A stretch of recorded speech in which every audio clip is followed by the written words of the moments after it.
Assalamualaikum warahmatullahi wabarakatuh. Indonesia merupakan negara maritim, di mana 2/3 dari wilayahnya adalah lautan. Indonesia kurang lebih memiliki 17.000 pulau. Di Madura sendiri termasuk di antara 17 pulau tersebut. Namun sangat disayangkan, akhir-akhir ini banyak terjadi kasus pencemaran yang dapat merusak ekosistem di dalam lautan. Pengen tahu apa aja? Check it out. Pesisir pantai menghadapi masalah pencemaran yang serius, mulai dari limbah rumah tangga, limbah industri, hingga aktivitas pariwisata lingkungan. Limbah rumah tangga yang dibuang secara sembarangan mencemari air laut, sementara limbah industri yang berasal dari pengolahan ikan dan bahan kimia pertanian merusak kondisi lingkungan. Ditambah dengan kegiatan pariwisata yang tidak terkendali, menambah beban dengan polusi plastik dan kerusakan pada ekosistem pesisir. Dampaknya, pencemaran ini merusak ekosistem laut, terutama terumbu karang dan ikan-ikan endemik. Bahan kimia dari limbah merusak kesehatan terumbu karang yang merupakan tempat tinggal dari ikan-ikan lokal. Pencemaran ini juga menyebabkan penurunan kualitas air laut sehingga mengganggu siklus hidup biota laut yang pada akhirnya mengancam keberagaman hayati di kawasan ini. Kondisi ini membuat ekosistem pesisir yang dulunya kaya menjadi terancam keberlanjutannya. Di pesisir Kamal, kita bisa melihat banyak pencemaran yang makin parah.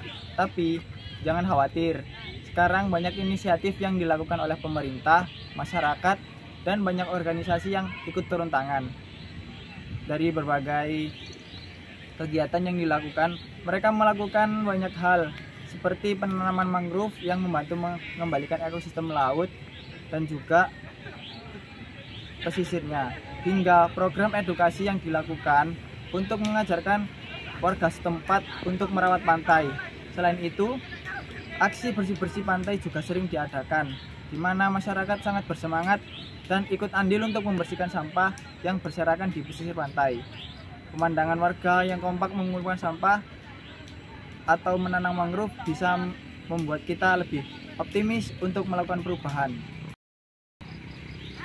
Dan juga ada cara untuk mencegah pencemaran yang berada di pesisir pantai.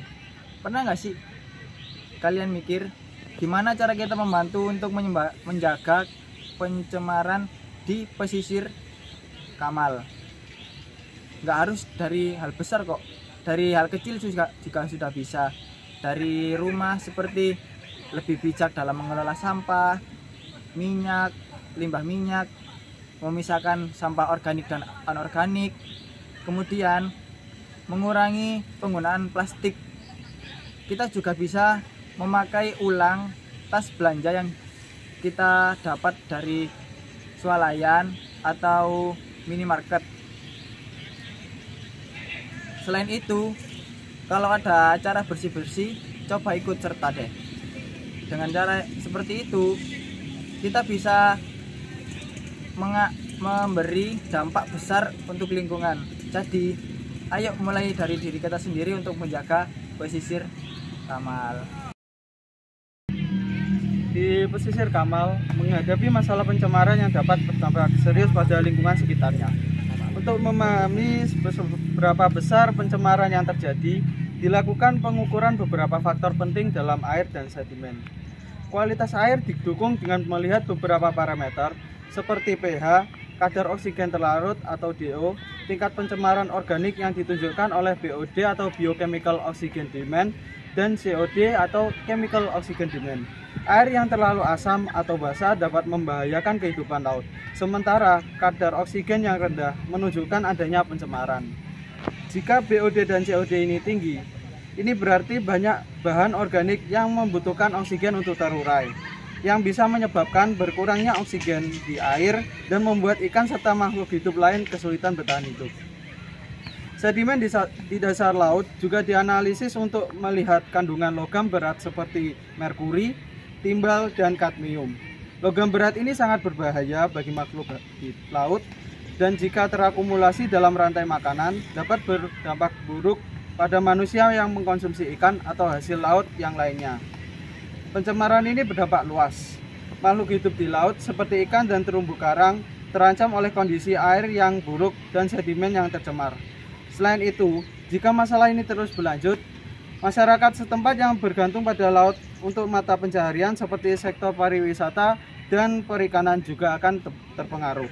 Secara keseluruhan, pencemaran air dan sedimen di sekitar pesisir Kamal perlu segera ditangani agar lingkungan tetap terjaga dan kehidupan laut tetap sehat. Langkah-langkah pengendalian pencemaran dan perbaikan ekosistem sangat penting untuk melindungi kawasan ini. Untuk menjaga kelestarian dan kebersihan, terdapat upaya yang dilakukan oleh sekelompok mahasiswa Universitas Trunojoyo Madura dan warga setempat dalam menjaga kelestarian pesisir Kamal. Mereka bekerja sama untuk menjaga lingkungan pantai dan meningkatkan kesadaran masyarakat tentang bahaya pencemaran. Selain itu, mereka mensosialisasikan kepada masyarakat setempat agar tidak membuang sampah dan limbah demi menjaga kebersihan lingkungan pesisir Kamal. Selain itu, penanaman mangrove dan pelestarian terumbu karang perlu diagendakan oleh kita para mahasiswa demi menjaga kelestarian lingkungan pesisir Kamal. Dengan segala upaya ini, kita para mahasiswa memainkan peran penting dalam menjaga kebersihan pesisir Kamal dan meningkatkan kesadaran masyarakat tentang pentingnya melestarikan lingkungan untuk masa depan. Prediksi ilmiahnya, jika pencemaran lingkungan di pesisir Kamal ini tidak segera dihentikan, maka untuk 10 tahun mendatangnya itu terutama dari limbah plastik dan bahan kimia akan menyebabkan kerusakan yang signifikan dalam kualitas air di pesisir Kamal.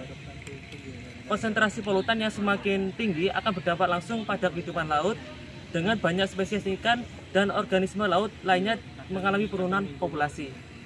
Kehilangan spesies yang sensitif terhadap kualitas air seperti terumbu karang dan moluska akan mulai terlihat dalam skala yang lebih besar. Dampak sosial dan ekonomi juga akan dirasakan dengan adanya kerusakan dalam sektor laut ini atau pesisir Kamal ini, yakni misalkan nelayan itu kan bergantung pada sumber daya laut untuk kehidupan mereka, akan merasakan dampak yang terbesar juga dengan penurunan hasil tangkapan ikan yang signifikan dan hilangnya sumber pendapatan utama. Sektor pariwisata juga akan mengalami dampak negatif juga dengan adanya kerusakan ini, karena pantai yang tercemar dan terumbu karang yang rusak tidak akan lagi menarik bagi wisatawan. Sudah tahu bukan apa saja penyebab dan dampak dari kerusakan ekosistem laut?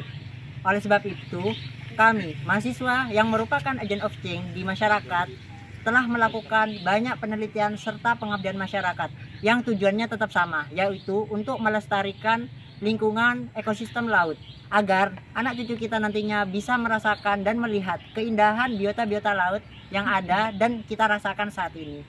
Cukup itu saja dari kami, kurang lebihnya mohon maaf. Wassalamualaikum warahmatullahi wabarakatuh.